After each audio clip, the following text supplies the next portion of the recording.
Epana, mambo vipi? Karibu, na hii ni Mponjola TV, na leo tumekuletea taarifa kutoka kwa wekundu wa Msimbazi Simba, ambapo sasa kocha Fadlu Davis arudishwa kwao Afrika Kusini kilazima baada ya mechi kutamatika dhidi ya Al Masry pale katika dimba la Benjamin Mkapa, na Simba wakiibuka kwa ushindi wa penalti 4-1. Bao la dakika la 79 lililofungwa na kiungo Sihile Nduli limetosha kuitupa nje Zamalek ya Misri kwenye mashindano ya kombe la shirikisho Afrika, lakini likivusha Stellenbosch ikiwafuata Simba ambao hawa wanakwenda kukutana na Simba mechi ifuatayo.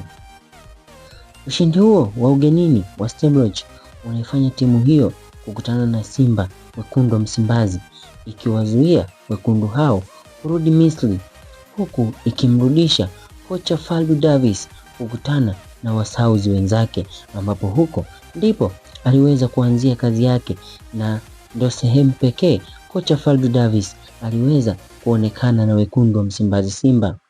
Simba mapema imepata tiketi ya kufuzu nusu fainali ya mashindano hayo baada ya kuiondoa Al Masry ya Misri kwa matuta 4-1.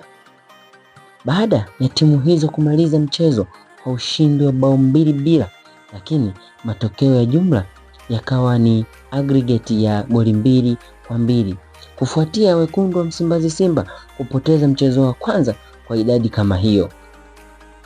Matokeo hayo ya Stellenbosch yamemshtua Zamalek, yakiwaacha na kilio mbele ya mashabiki wake kwenye uwanja wa kimataifa wa Cairo, huku wenyeji wakiwa wameutawala mchezo kwa dakika zote 90.